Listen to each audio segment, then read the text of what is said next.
성도여 찬양 드리겠습니다.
이 세상에 주께서 탄생할 때에 참신과 참 사람이 되시려고 저 동정녀 몸에서 나시었으니 엎드려 절하세 엎드려 절하세 엎드려 절하세 구주나셨네 여호와의 말씀 육신을 입어 날 구주가 되셨도다 늘 감사한 찬송을 주 앞에 드려 엎드려 절하세 엎드려 절하세 엎드려 절하세 엎드려 절하세 나셨네 엎드려 절하세 엎드려 절하세 엎드려 절하세 엎드려 절하세 나셨네 엎드려 절하세 엎드려 절하세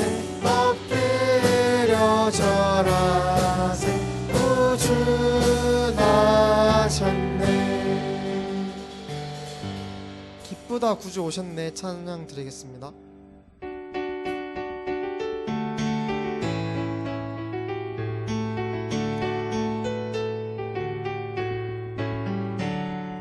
기쁘다 구주 오셨네 난 백성 맞으라 온 교회여 다 일어나 다 찬양하여라 다 찬양하여라 다 찬양하여라 구세주 탄생했으니 다 찬양하여라 이 세상의 만물들아 다 화답하여라 다 화답하여라 다 화답하여라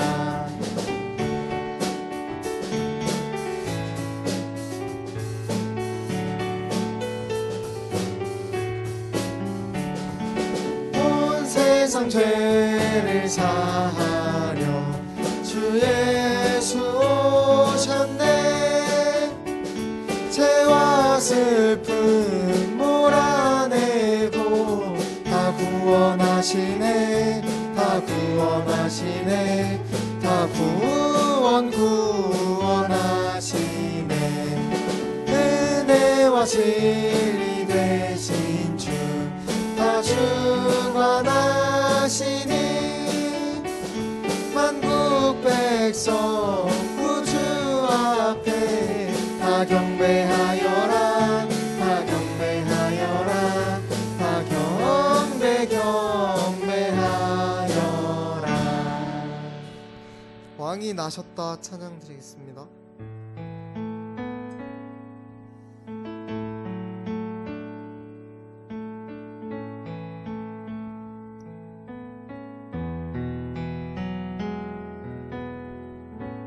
거룩한 밤하늘의 큰 별이 양떼를 지키던 목자들에게 큰 기쁨의 소식을 전했네. 온 세상 알도록 작은 마을 베들레헴에서 아기 예수님 탄생했으니 가장 큰 왕이 나셨다네. 예수는 만왕의 왕이 나셨다. 이 땅을 구원하실 왕. 만 백성들아 기뻐하라. 우리의 왕이 나셨다.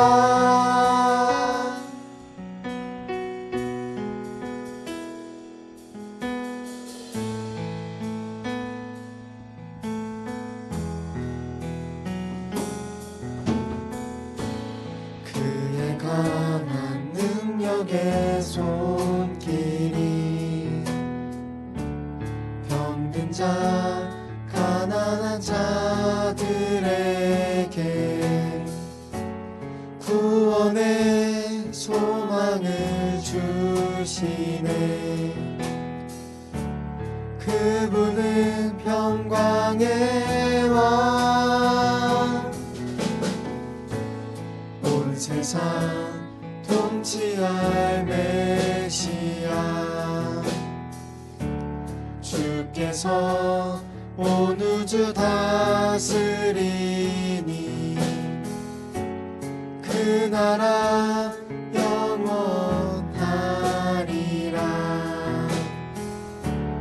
왕께 경배하세.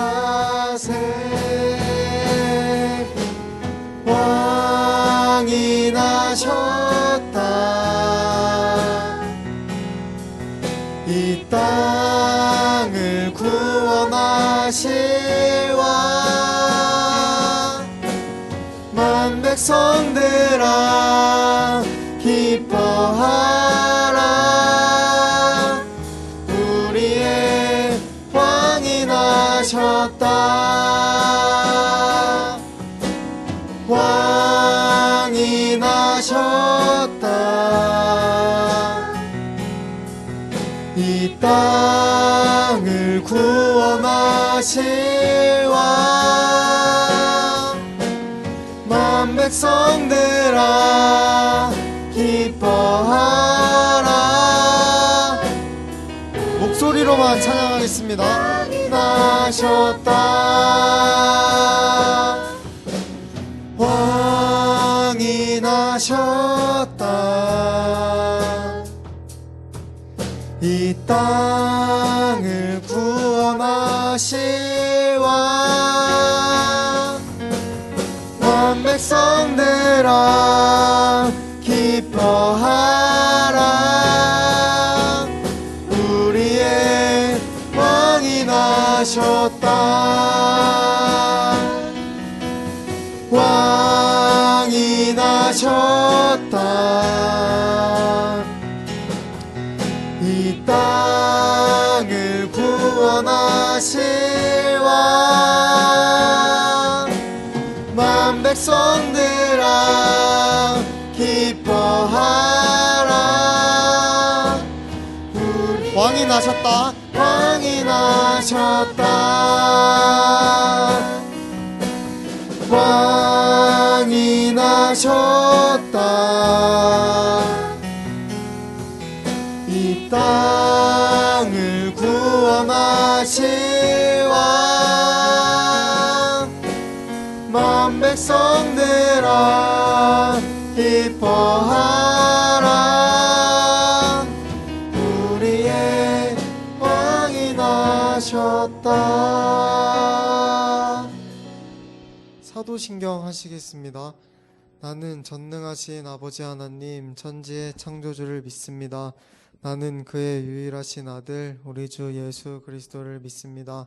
그는 성령으로 잉태되어 동정녀 마리아에게서 나시고 분디오 빌라도에게 고난을 받아 십자가에 못 박혀 죽으시고 장사된 지 사흘 만에 죽은 자 가운데서 다시 살아나셨으며 하늘에 오르시어 전능하신 아버지 하나님 우편에 앉아 계시다가 거기로부터 살아있는 자와 죽은 자를 심판하러 오십니다. 나는 성령을 믿으며 거룩한 공교회와 성도의 교제와 죄를 용서받는 것과 몸의 부활과 영생을 믿습니다. 아멘. 하나님 아버지 감사합니다. 2020년 한 해를 엊그제가 시작한 것 같은데 오늘 또 마지막 주일 예배를 하나님께 드리게 하시니 감사합니다. 다사다난했던 한 해를 돌아보며 하나님의 은혜가 아니고서는 우리가 이 자리에 나와 예배할 수 없음을 고백하며 다시금 그 은혜 앞에 저희들 나아가오니 이 시간도 이 예배를 통해 하나님이 주시는 귀한 은혜가 넘쳐나게 하시고 각 가정에서 비대면으로 드려지는 그곳에도 동일한 하나님의 은혜가 있게 하여 주시옵소서. 한 해를 돌아보며 우리의 연약함들과 죄악들과 또 말씀대로 살지 못했던 그런 우리의 부족한 부분들을 주님 앞에 아뢰오니 이 시간 예수 그리스도의 십자가의 피로 다시 한번 사하여 주시고 죄 용서함을 받아 2021년 새해에는 정말 하나님 기뻐하시는 자녀들로 담대히 나아갈 수 있게 하여 주시옵소서. 어려운 때에 힘든 때에 그럴수록 더욱더 말씀으로 돌아가게 하시고 하나님 믿는 자다운 모습을 우리의 말과 행동을 통해 잘 나타내어서 정말 어둠이 있는 이 땅에 정말 빛이 되어서 정말 빛된 역할을 소금의 역할을 잘 감당할 수 있는 우리 원당제일교회와 성도들 또 우리 청년들 되게 하여 주시옵소서.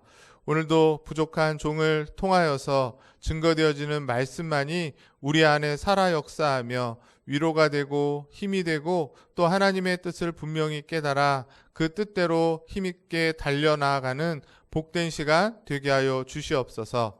감사를 드리며 존귀하신 예수 그리스도 이름으로 기도드리옵나이다.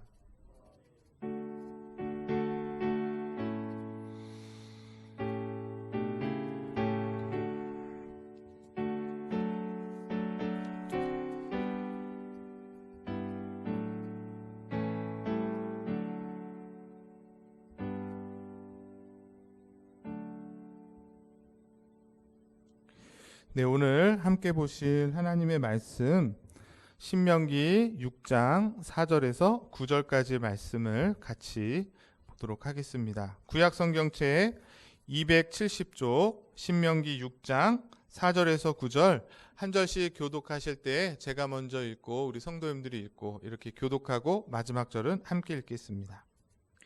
이스라엘아 들으라. 우리 하나님 여호와는 오직 유일한 여호와시니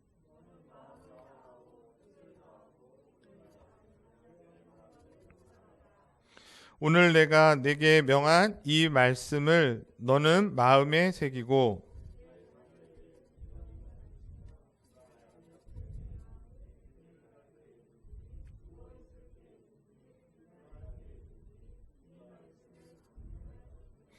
너는 또 그것을 내 손목에 매어 기호를 삼으며 내 미간에 붙여 표로 삼고 또 내 집 문설주와 바깥문에 기록할지니라.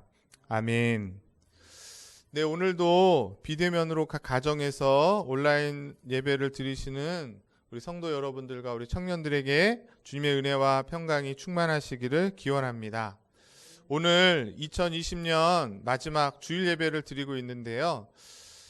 특별히 올해 한 해 코로나로 인해서 정말 우리의 일상이 무너지고 한 번도 가보지 못한 길을 성도들도 또 교회도 그렇게 걸어가고 있습니다.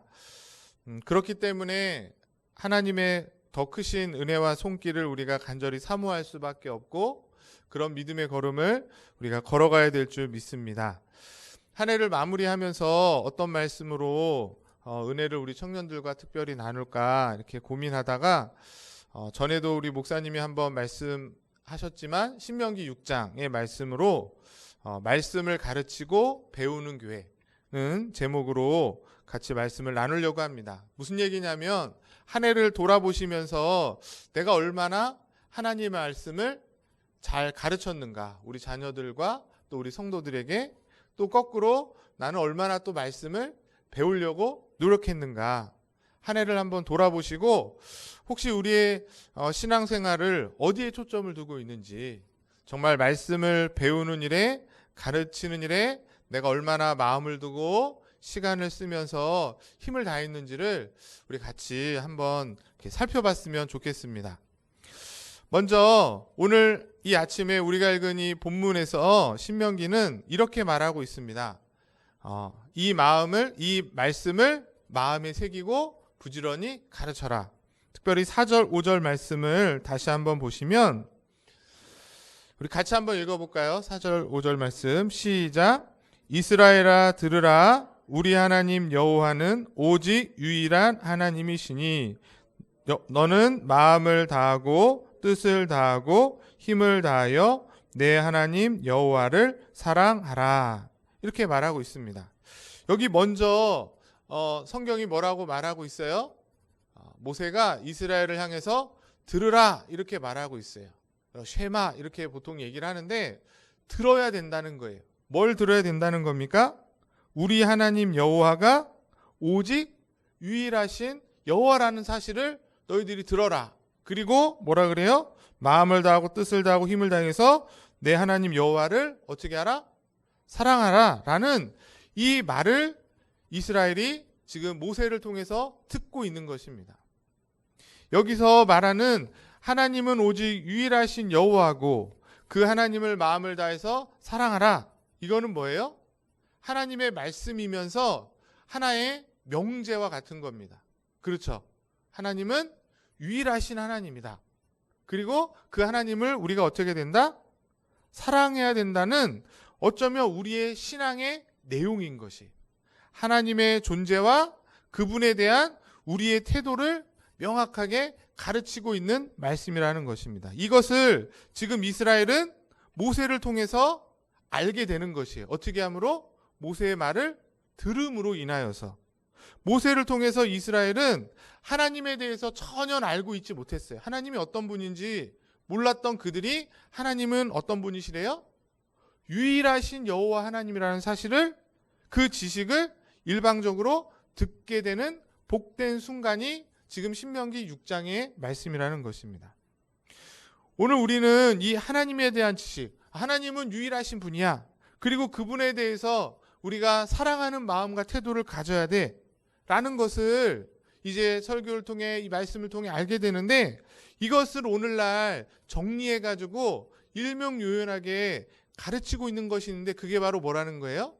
그게 바로 교리라고 하고 교의라고도 이야기를 합니다.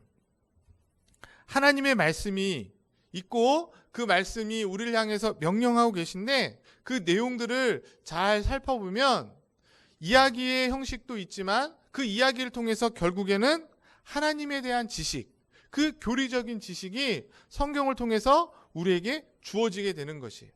하나님을 어떻게 알 수 있습니까? 내가 열심히 기도하고 또 많은 체험들을 통해서도 하나님을 알게 되지만 가장 기본적인 것은 이 기록된 성경 말씀을 통해서 하나님이 어떤 분이신지 알아야 된다는 거예요. 그것이 우리 신앙생활에 있어서 가장 우선이고 기본이 돼야 된다는 것입니다. 즉 하나님에 대해서 알지 못하고는 우리가 하나님을 결코 믿을 수가 없어요. 알지 않으면 믿을 수 없고, 믿을 수 없기 때문에 그 하나님을 예배할 수 없고 하나님의 뜻대로 살아갈 수 없기 때문에 먼저는 하나님을 잘 알아야 된다는 것입니다. 오늘날 바로 하나님께서는 이 기록된 하나님의 계시의 말씀을 통해서 하나님이 어떤 분이신가를 알려주고 계세요. 교회는 그 성경을 통해 하나님이 어떤 분인지를 알고 배워야 된다는 겁니다. 언제까지? 주님 오시는 그 순간까지. 매일매일 순간순간마다 성경 말씀을 통해 하나님을 알고 배워서 그 성경을 통해 알게 된 하나님이 나의 삶 속에서 어떻게 역사하시고 어떻게 실제하시는지를 확인하고 또 증명하고 그렇게 살아가는 것이 우리의 신앙생활이고 우리의 삶이라는 것이에요. 이 생각은 굉장히 중요한 생각입니다. 그래서 성도들은 또 교회는 이 하나님을 아는 일에 힘써야 되고 하나님이 어떤 분이신가를 잘 배워야 된다는 거예요. 말씀을 통해서 그 하나님을 잘 배우지 않고서는 우리가 결코 하나님을 기뻐하게 하실 수도 없고 하나님을 사랑할 수도 없기 때문에. 그런데 오늘 본문 6절부터 9절에서는 그렇게 주어진 하나님의 말씀을 어떻게 하라고 말하고 있습니까?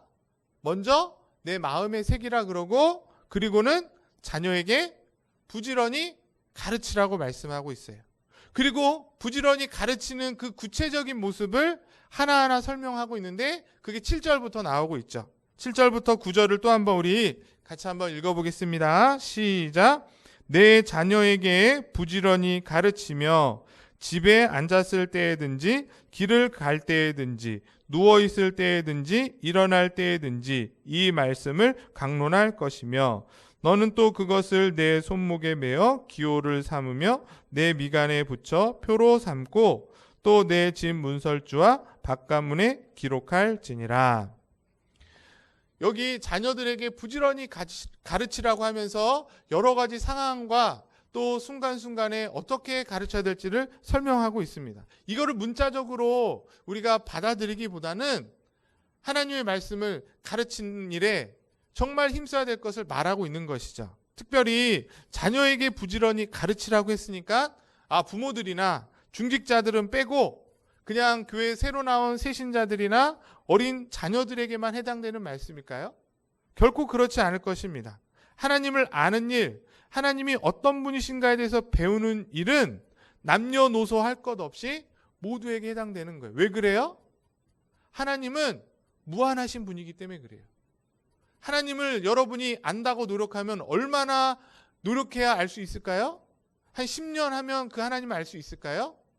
그럴 수 없습니다. 왜? 하나님은 무한하신 분이기 때문에 우리는 항상 어디서든 나이가 어떻든 하나님을 알고 배우는 일에 힘써야 된다는 거예요. 목사도 예외일 수 없습니다. 목사를 비롯해서 장로님들, 권사님들, 집사님들, 청년들, 어린아이까지 모든 성도들은 일평생 늘 하나님을 배우는 일에 부지런해야 된다는 것이에요. 그러기 위해서 교회는 이 하나님이 어떤 분이신지 그 하나님을 어떻게 섬기고 어떻게 살아가야 될지를 부지런히 가르쳐야 된다는 거예요. 다른 것보다 우선해서 여러 가지 프로그램도 있고 봉사도 있고 헌신의 모습도 있지만 먼저는 잘 가르쳐야 된다는 겁니다. 그래야 그 가르침에 합당한 열매를 하나님이 허락해 주실 것을 기대할 수 있는 거죠. 가르치지 않고 그냥 열매만을 바라는 것은 잘못된 것이라는 거예요.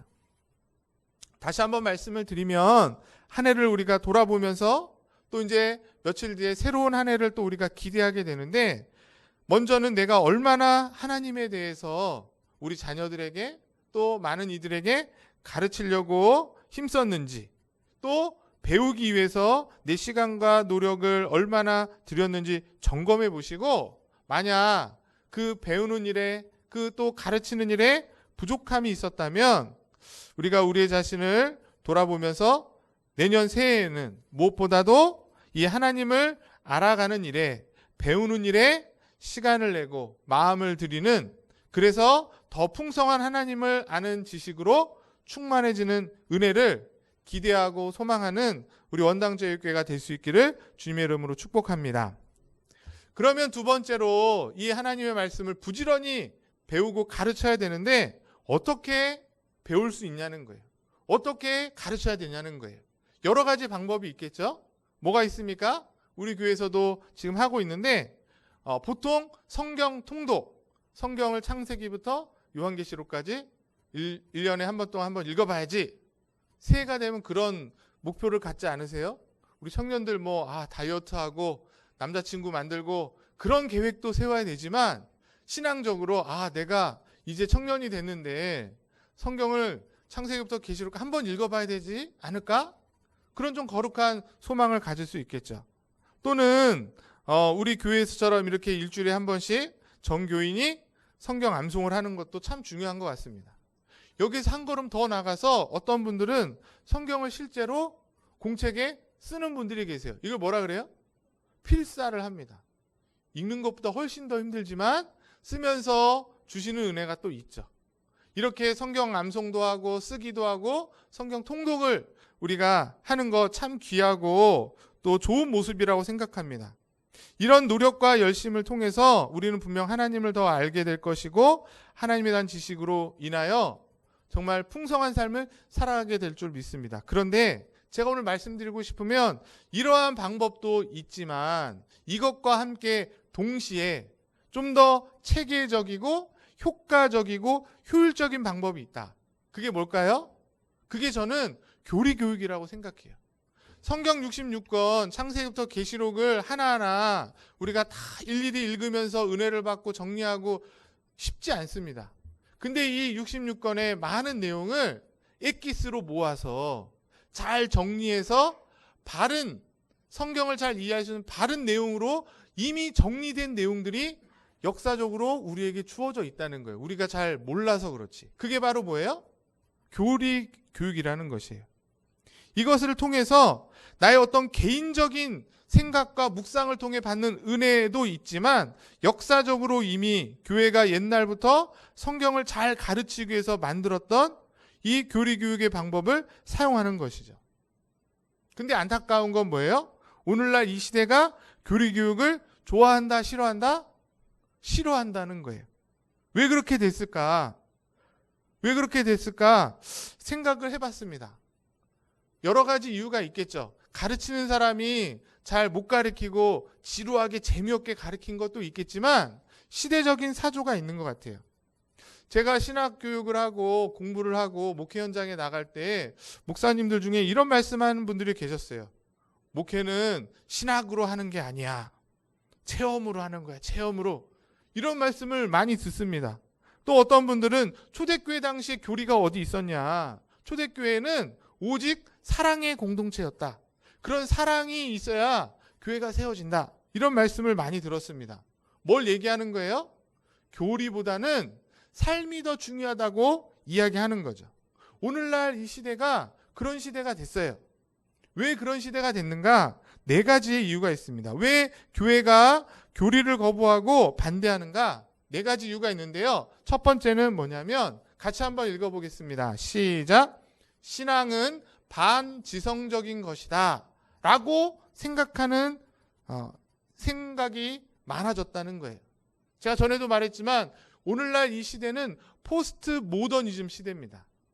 굉장히 중요해요. 이게 오늘날 이 시대에 철학과 문학과 건축과 미술과 음악 모든 시대에 통용되고 있는 시대 사조예요.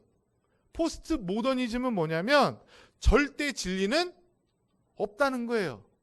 성경이 절대 진리가 아니라 그 성경을 내가 어떤 마음과 어떤 생각으로 이해하고 느끼느냐가 중요하다는 거예요. 맞습니까? 맞죠? 요즘 그런 시대니까. 그래서 하나님을 아는 것에 있어서도 성경을 통해서 교리를 통해서 아는 것은 이제 지나간 시대라는 거예요. 이제는 내 느낌이 중요하다는 거예요. 내 신앙생활에 있어서 그 하나님을 내가 어떻게 느끼느냐가 중요하다. 나의 주관적인 느낌과 체험이 신앙의 척도가 된 시대를 우리가 살아가고 있다는 것입니다. 그런데 우리가 성경을 잘 보시면 인간이 어떻게 출발해요? 나로부터 출발하는 것이 아니라 하나님으로부터 창조되면서 시작이 됩니다. 기독교 신앙은 바로 이 계시의 말씀에 의해서 출발이 되는 것이지 나로 인해서 출발되는 게 아니라는 거예요. 아주 중요한 얘기입니다. 그래서 하나님의 계시, 이 기록된 말씀을 통해서 절대적인 하나님의 행동과 그에 대한 이 교리적 설명들이 기독교 신앙의 본질이라는 거예요.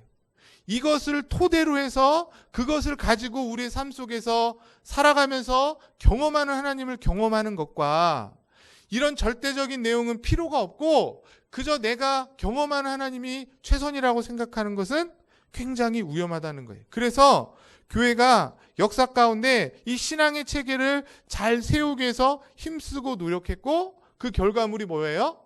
바로 교리라는 거예요. 교리라는 말이 좀 딱딱하다면 신앙 고백, 교회가 함께 고백했던 신앙의 고백들이 역사적으로 내려왔다는 겁니다. 그것을 통해서 우리가 기독교 신앙의 체계를 세우는 것이 중요하다.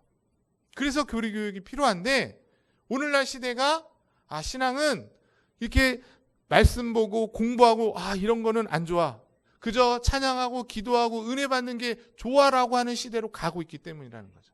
두 번째로 왜 교리를 반대하는가? 뭐 같은 이야기인데요. 이 교리는 구시대적 유물이라고 생각한다는 거예요. 오늘날 시대에 안 맞다.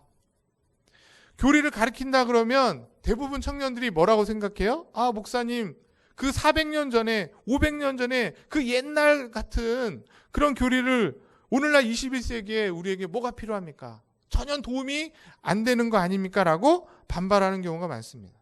그렇게 생각하는 이유가 뭔지 아세요? 과학의 시대가 됐기 때문에 그래요. 과학이 발전함으로 인해서 우리의 생각 속엔 뭐가 있어요?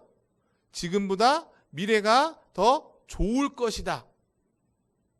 그렇습니까? 더 좋아지고 있나요?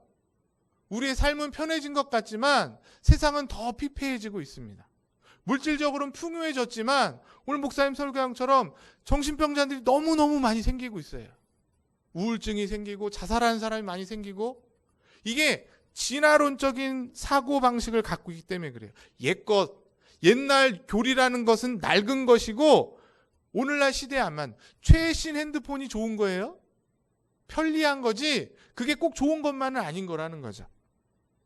그런데 우리가 교회의 역사를 보면서 늘 기억할 것은 교회는 과거의 시대를 밟으며 차근차근 서가고 있다는 것이 그냥 뚝 떨어져서 교회가 세워지지 않았다는 것입니다. 즉 동일한 그 하나님의 섭리 가운데 동일한 하나님의 계시를 붙들고 그 동일한 하나님의 복음의 내용을 통해 구원받은 성도들이 동일한 믿음의 고백, 신앙의 고백, 교리를 붙들고 나아가는 것이 교회라는 것이에요. 그런 의미에서 믿음의 선진들이 만들어 놓았던 그 교회의 역사의 치열한 현장 속에서 만든 이 교리는 오늘날도 우리에게 충분한 의미와 효력이 있다. 어떻게 보면 그 과거에 있었던 수많은 이단들이 지금 다 또 나타나고 있습니다. 모양만 달라서, 이름만 바꿔서. 그런데 그 이단의 가르침을 막기 위해서 교회가 만든 게 뭐예요? 그게 교리였어요. 제가 이따가 말하겠지만.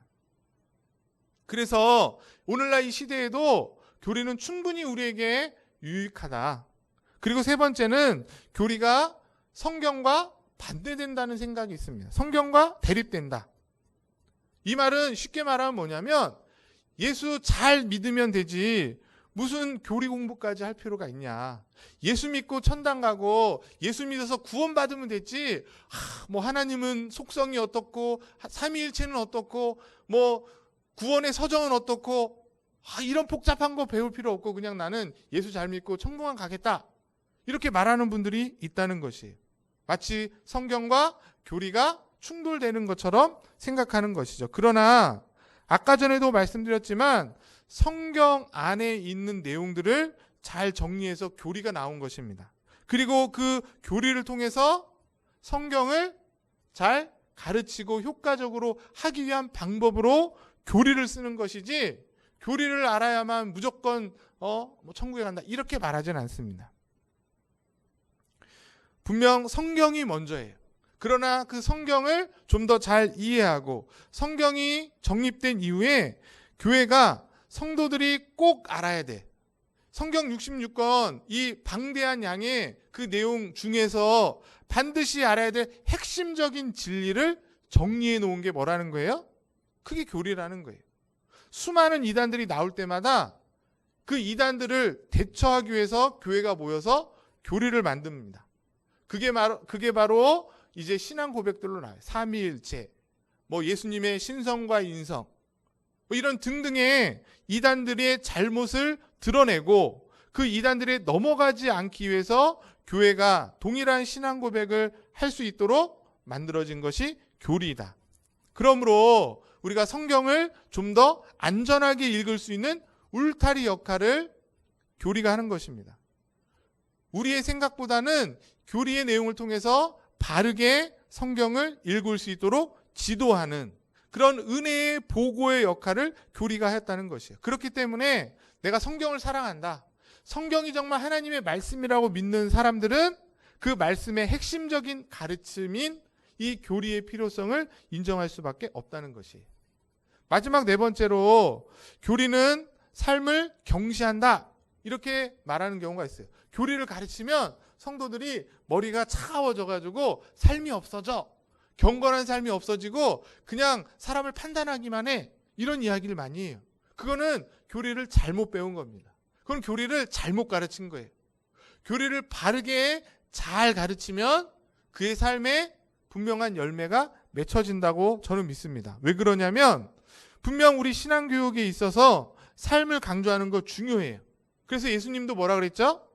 그 나무의 뿌리가 열매를 보여준다면서 열매를 중요하게 생각하셨습니다. 그런데 삶만 강조하는 것은 위험하다는 거예요.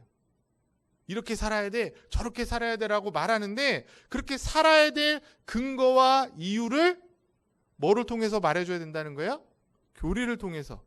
성경을 통해서 왜 그렇게 살아야 되는지를 알고 그렇게 사는 것과 그런 성경의 내용, 교리의 내용을 알지 못하고 무조건 이렇게 살아야 된다고 가르치는 것과는 굉장히 다르다. 그런 의미에서 우리의 신앙은 교리에 근거한 삶이 되어야 된다는 거예요. 바른 교리가 있을 때 바른 삶을 살 수 있게 된다는 것입니다. 그런데도 불구하고 언제부턴가 교리보다는 삶을 강조하는 그런 신앙이 우리 가운데 들어와서 교리를 가르치는 일보다는 어떻게 살아야 된다는 것을 강조하지만, 건강한 교회는 이 교리와 삶을 균형 있게 가르쳐요. 그리고 교리와 삶 중에 뭘 먼저 가르쳐야 된다고 한다면 뭘 먼저 가르쳐야 된다고 생각하는 거예요? 교리를 먼저 가르쳐야 된다는 거예요. 성경을 먼저 가르치는 것이 바른 순서이다. 예를 들면 이런 것과 같습니다. 만약 교리를 모르고 그냥 삶만을 강조한다면 그거는 운전면허 없이 차를 몰고 도로에 나가는 것과 같은 거예요. 나갈 수 있습니까? 없습니까? 있죠. 운전면허 없어도 그냥 아빠 차, 엄마 차 몰래 빌려가지고 운전하면 운전해요. 근데 어떻게 돼요? 사고가 납니다. 아주 위험한 행동이에요. 그런 것처럼 우리의 삶은 반드시 교리에 근거해야 된다. 우리가 이렇게 살아가야 될 이유는 반드시 성경과 이 교리의 가르침에 근거한 삶이 돼야 어떠한 세상의 풍파에도 흔들리지 않고 말씀대로 살아갈 수 있다는 거예요. 우리가 이제 다음 주부터 웨스트민스터 소유리 문답을 배울 겁니다. 가장 기초적인, 정말 기본적인 내용인데 소유리 문답이 107문으로 돼 있어요. 107문. 근데 1문부터 38문까지는 우리가 믿어야 될 내용, 바로 교리에 대해서 설명을 해요. 38문까지. 그리고 39문부터 107문까지. 뭐가 더 많아요? 삶의 부분이 더 많습니다. 38부터 107문까지는 우리가 행해야 될 삶의 내용을 가르치고 있다는 거예요. 즉 무슨 얘기예요? 교리가 중요하고 반드시 교리에 따른 삶이 중요하다는 거예요. 교리와 삶이 대립되는 것이 아니라 교리에 근거한 바른 삶이 나온다는 사실을 우리가 기억하면 좋을 것 같습니다. 그래서 반드시 교회는 교리를 가르쳐야 돼요. 왜? 성경을 배우는 가장 효과적인 방법이니까. 여러분이 창세기 1장부터 요한계시록 마지막 장까지를 정말 이렇게 풍성하게 설교보다도 훨씬 더 깊게 배우려면 얼마나 걸릴까요? 평생에도 어려울 수도 있습니다. 1년에 한 권씩 해도 66년이 걸리는 거죠. 그런데 그 방대한 성경의 내용을 교리를 통해서 배우면 1년이면 충분히 배울 수 있어요. 1년 안에 소율이 문답을 여러분이 잘 배우시면 성경 전체를 배우는 게 되는 그런 효과를 가질 수 있는 것입니다. 성경에 근거한 바른 교리를 이렇게 가르칠 때 어떤 유익이 있는지를 말씀드리고 말씀을 마치려고 합니다. 왜 교리를 가르쳐야 되는가? 첫 번째는 금방 말씀드린 것처럼 성경을 이해하는 내 교리가 유익을 주기 때문에. 나 혼자 성경을 읽어서는 이해가 잘 되지 않는데 교리를 배우고 난 다음에 성경을 읽으면 이해가 잘 된다는 거예요. 내가 이해하고 싶은 대로 이해하는 게 아니라 처음에 성경을 주신 하나님의 의도대로 성경을 읽을 수 있고 이해할 수 있다. 그래서 칼빈이라는 분이 기독교 강요라는 책을 썼습니다. 이게 기독교 강요가 기독교 교리의 요약인데 거기서 뭐라고 말하냐면 너무 작네요. 제가 읽어드릴 테니까 한번 보시면 뭐라고 칼빈이 말했냐면 성경은 완벽한 가르침이므로 아무것도 덧붙일 수 없다. 우리의 주님은 이 책, 성경이죠. 안에 이른바 자신의 무진장한 보석을 펼쳐 놓으셨다. 성경 안에. 그럼에도 올바른 훈련을 받지 않은 자가 이 책에서 무엇을 찾아야 하는지 알기 위해서는 어떻게 된다는 거예요? 어떤 길로 방향을 설정해 주느냐가 중요하다. 즉 여기저기 곁길로 빗나가지 않고 분명한 이치를 더듬어 성령의 부르시는 목적지까지 도달하기 위해서 방향을 잘 설정하고 성경을 읽어야 성경에 있는 보화를 얻을 수 있다는 거예요.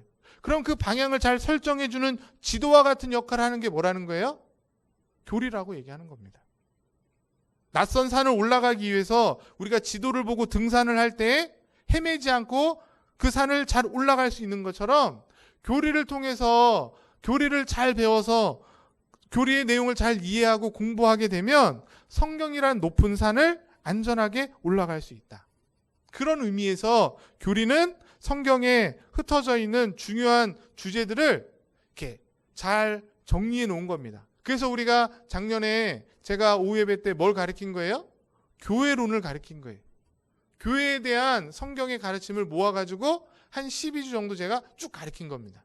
그런 식으로 교리를 통해서 성경을 올바르게 이해해서 하나님이 처음 주신 의도와 목적대로 성경을 이해하는 데 도움을 준다. 두 번째로 교리를 가르쳐야 될 이유는 경건한 삶을 살게 하기 때문인 것입니다.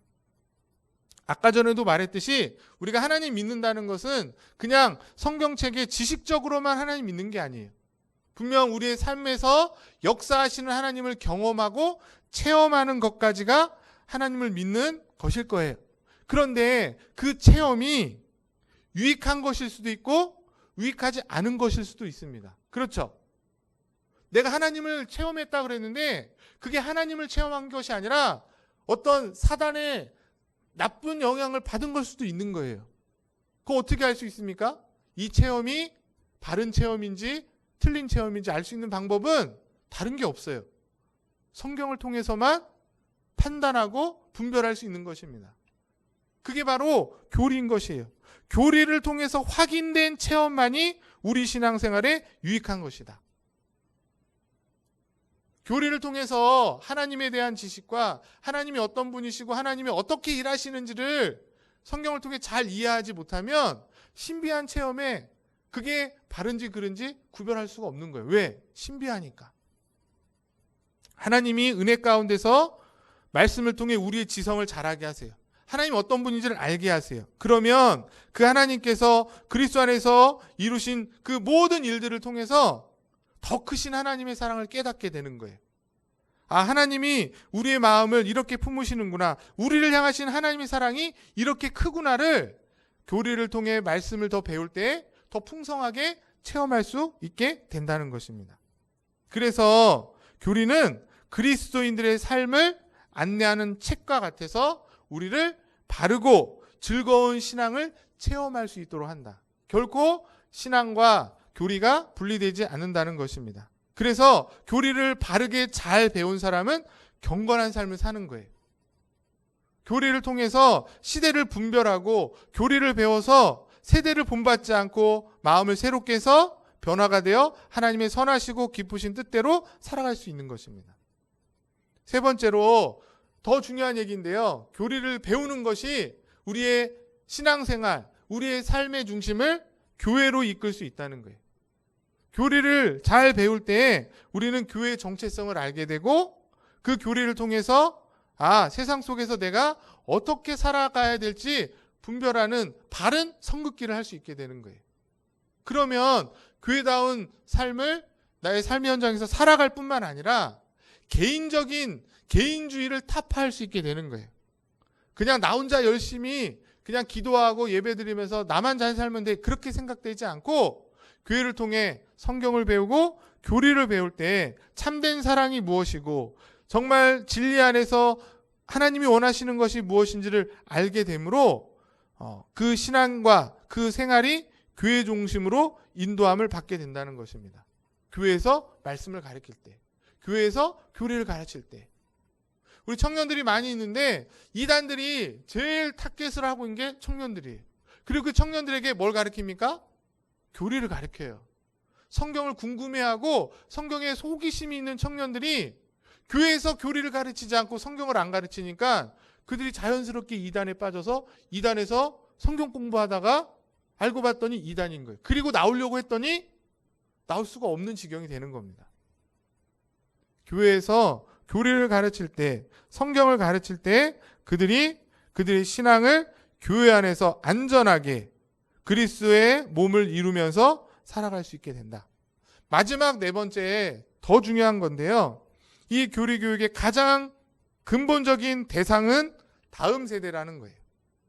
다음 세대를 책임지기 위해서는 교회가 반드시 교리를 가르쳐야 된다. 오늘 읽었던 본문에 다시 돌아가 보면 뭐라고 그래요? 너뿐만 아니라 내 아들과 내 자손까지도, 내 손자까지도 이 하나님의 명령과 규례와 법도를 잘 지키게 하기 위해서 부지런히 가르치라고 명령하신 거예요. 그렇죠?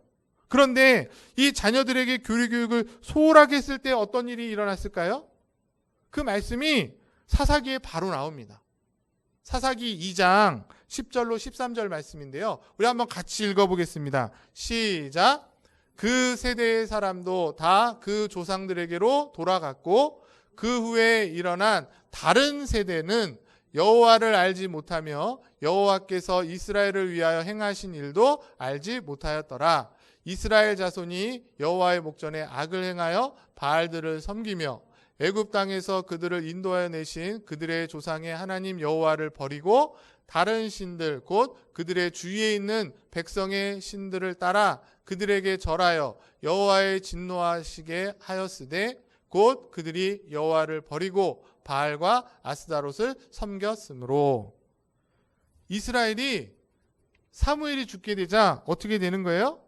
이제는 사사시대가 됩니다. 사사시대의 가장 핵심은 뭐예요? 각자 자기 소견에 옳은 대로 행하는 거예요. 왜 그렇게 됐는가?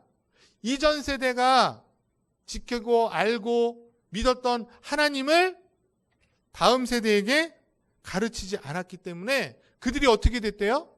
오늘 10절에 보니까 약간 전에 파란 글씨로 제가 해놨는데 다음 세대가 된 것이 아니라 무슨 세대가 됐대요?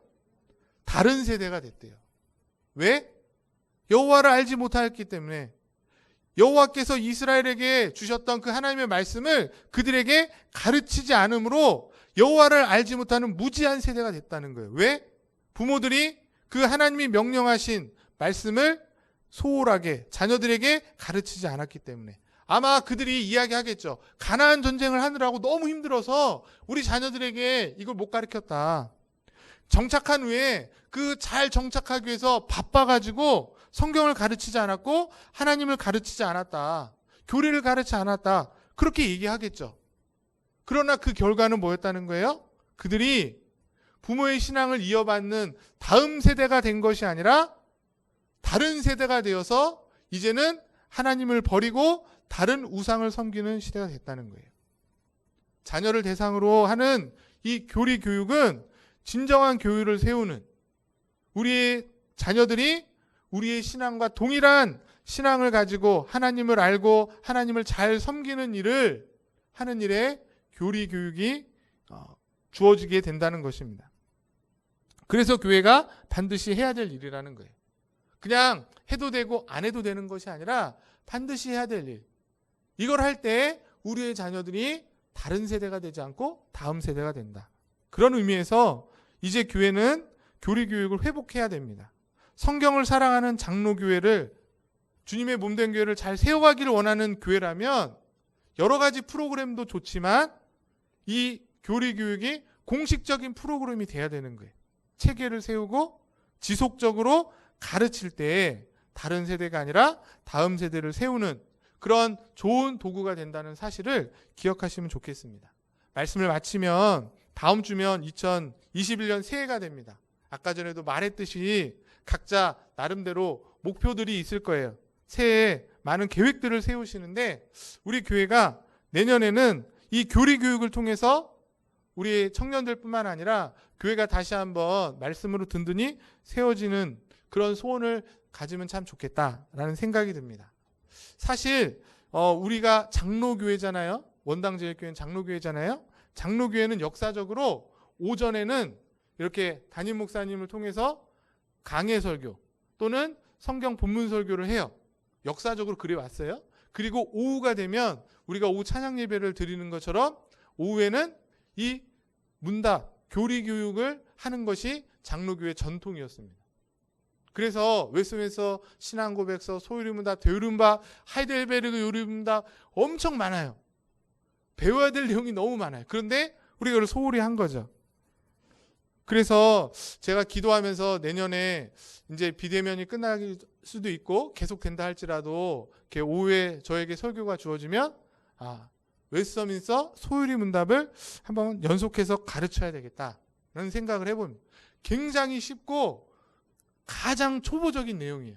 교회에 초신자들이 오거나 어린 아이들을 이 성경 교육으로 잘 가르치기 위해서 400년 전에 만든 문서예요. 소유리 문답이 있고 어른들은 대유리 문답이 있습니다. 어른들은 각자 하시고 오후에는 이 소유리 문답으로 우리 어른들과 청년들과 함께 이 내용들을 잘 배운다면 이 시간들을 통해 우리 원당제일교회가 어떻게 될까요? 성경에 충실한, 성경을 좀 더 객관적이고 체계 있게 이해하고 배우는 시간이 될 줄 믿습니다. 그로 인해서 경건한 삶으로 인도를 받아 우리 신앙생활이 교회 중심으로 다른 세대가 아니라 다음 세대를 든든히 세워지는 그런 은혜를 주께서 우리에게 허락해 주실 줄 믿습니다. 이런 복된 교회로 코로나 시대지만 두려워하지 말고 답답해하지 말고 주의 말씀으로 잘 세워져서 하나님을 기쁘시게 하고 이웃들에게 그리스도의 사랑을 증거하는 주님의 교회 될 수 있기를 주의 이름으로 간절히 축복합니다. 기도합니다. 사랑이 많으신 하나님 아버지, 2020년 한 해에 코로나로 인하여 어지럽고 또 답답한 시간들이었지만 하나님의 은혜가 있었기에 지금 우리가 여기 모여 예배하며 머리 숙여 기도할 수 있으니 감사를 드립니다. 어김없이 2021년 새해가 또 밝아올 텐데 어떤 하나님의 계획 가운데 무슨 일들이 또 우리에게 일어날지 모르지만 이미 주신 이 귀한 하나님의 진리의 말씀, 이 성경을 통해 하나님의 뜻을 잘 분별하여 깨닫고 하나님의 영광을 위해 살아가는 귀한 성도들과 교회가 되게 하여 주시옵소서.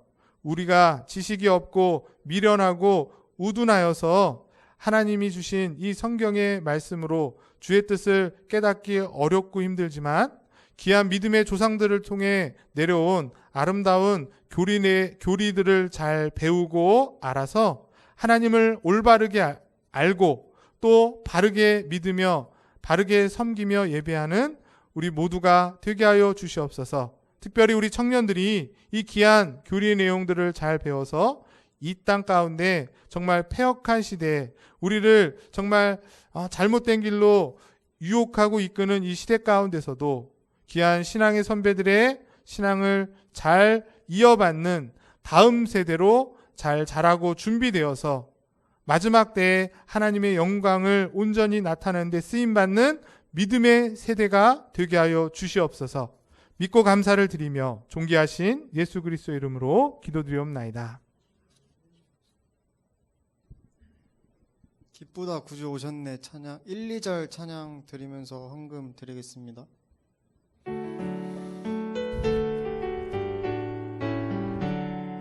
기쁘다 구주 오셨네 만 백성 맞으라 온 교회여 다 일어나 다 찬양하여라 다 찬양하여라 다 찬양하여라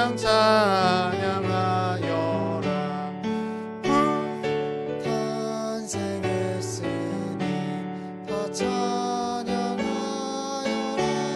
이 세상에 만물들아 다 화답하여라 다 화답하여라 다 화답하여라. 사랑이 많으신 하나님, 오늘도 저희에게 생명을 주시고 또 땀 흘려 수고하여 귀한 소산들을 허락하셨기에 또 기쁨으로 일부를 그 모든 것을 드리며 주님으로부터 왔음을 인정하며 물질을 귀한 헌금을 주 앞에 드리게 하시니 감사를 드립니다. 우리의 먹고 사는 모든 문제가 주님께 달려 있음을 다시 한번 기억하며 우리의 물질이 주님께 있고 주님께서 주장하심을 다시 한번 고백하며 살아가는 우리 모든 성도들 되게 하여 주시옵소서. 그래서 어려운 때에 나누고 베푸는 귀한 마음이 넘쳐나게 하시고 그래서 우리의 모습을 통해서 하나님의 뜻이 이루어지고 또 하나님의 영광이 이루어지는 그런 귀한 우리 성도들의 생업과 가정과 또 직장과 또 사업터가 될 수 있도록 주께서 축복하여 주시옵소서. 믿고 감사를 드리며 존귀하신 예수 그리스도 이름으로 기도드립니다. 네, 교회 소식은 주보를 참고해 주시고 비대면으로 예배드리고 있음을 기억하시고 특별히 4번에 그 12월 31일 목요일 11시 30분에 송구영신 예배를 가정에서 비대면으로 드릴 수 있도록 저희가 녹화해서 이제 카톡이나 홈페이지에 올리게 되면 그걸 통해서 예배 드리시면서 한 해를 잘 마무리하시고 또 새해를 또 맞이할 수 있기를 간절히 소망합니다. 축도로 예배를 마치겠습니다. 지금은 우리 주 예수 그리스도의 은혜와 살아계신 하나님 아버지의 사랑하심과 성령의 내주, 교통, 인도, 보호하심이 기록된 하나님의 말씀을 통해 얻게 된 그 귀한 교리의 내용들이 우리의 신앙을 바로 세워서 성경을 바르게 이해할 뿐만 아니라 성경을 통해 알게 된 하나님을 온전히 섬기고 예배하여서 교회를 든든히 세워 다음 세대가 계속해서 하나님께 예배하고 영광 돌리기를 소망하며 기대하는 우리 원당제일교회 모든 성도들 머리 위에 우리 청년들 머리 위에 지금부터 항상 함께 있을지어다.